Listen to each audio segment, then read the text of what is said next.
Green chutney చేయడానికి కొత్తిమీరని నీట్గా వాష్ చేసుకున్నాండి. ఇది వేసుకోవాలి.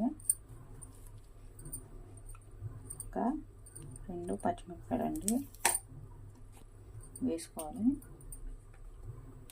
1 ఇంచు అల్లం ముక్కను ఇలా కట్ చేసాను, ఇది వేసుకోవాలి.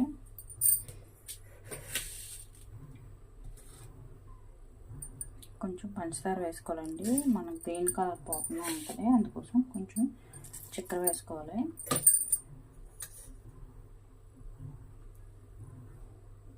కొంచెం ఉప్పు అండి.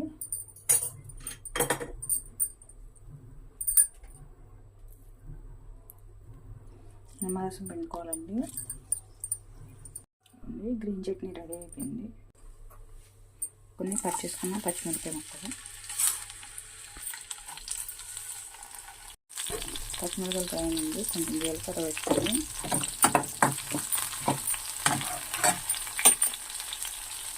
కొంచెం కరివేపాకండి,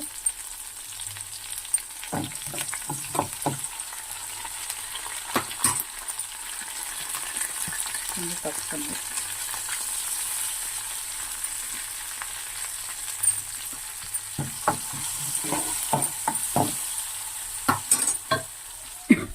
మెత్తగా ఉడకబెట్టి స్మాష్ చేసేయండి. బంగాళాదుంపని అవి వేసుకోవాలి.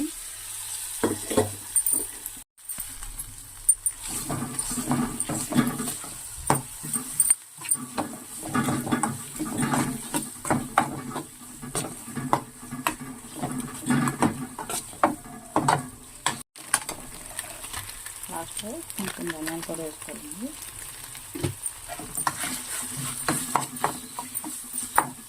వేసి కలిపి స్టవ్ ఆఫ్ చేసుకోవాలండి.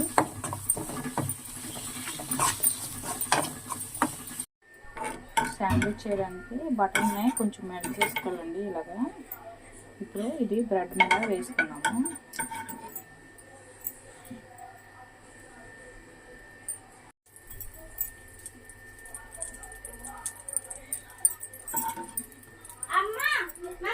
మనం రెడీ చేసి పెట్టుకున్నాం కదండి గ్రీన్ చట్నీ, ఇది వేసుకోవాలి, ఇది అప్లై చేసుకోవాలి. ఇప్పుడు మనం రెడీ చేసి పెట్టుకున్నాం కదండి బంగాళదుంపది స్టఫ్, అది పెట్టుకోవాలి.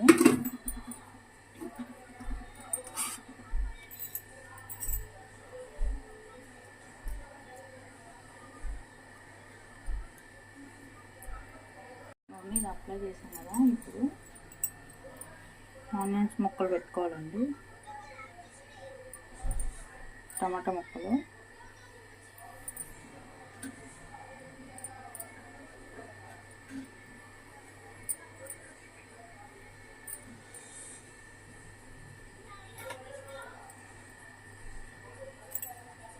క్యాప్సికమ్ అండి,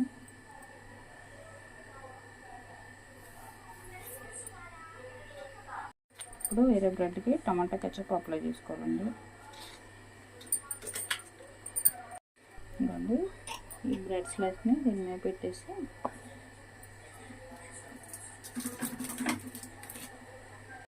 ఇప్పుడు దీని మీద చీజ్ పెట్టుకోవాలండి.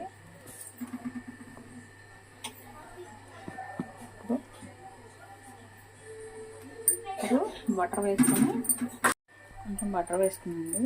అందులో ఇప్పుడు మనం రెడీ చేసి పెట్టుకున్న ఈ బ్రెడ్ పెట్టేసుకోవాలండి.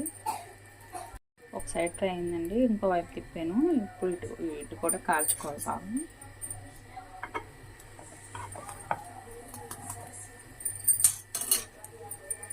అంతండి, హోమ్ మేడ్ బ్రెడ్ శాండ్విచ్ అయితే రెడీ అయిపోయింది. మీకు కనుక నా వీడియో నచ్చినట్టయితే ప్లీజ్ లైక్ చేసి సబ్స్క్రైబ్ చేసుకోండి.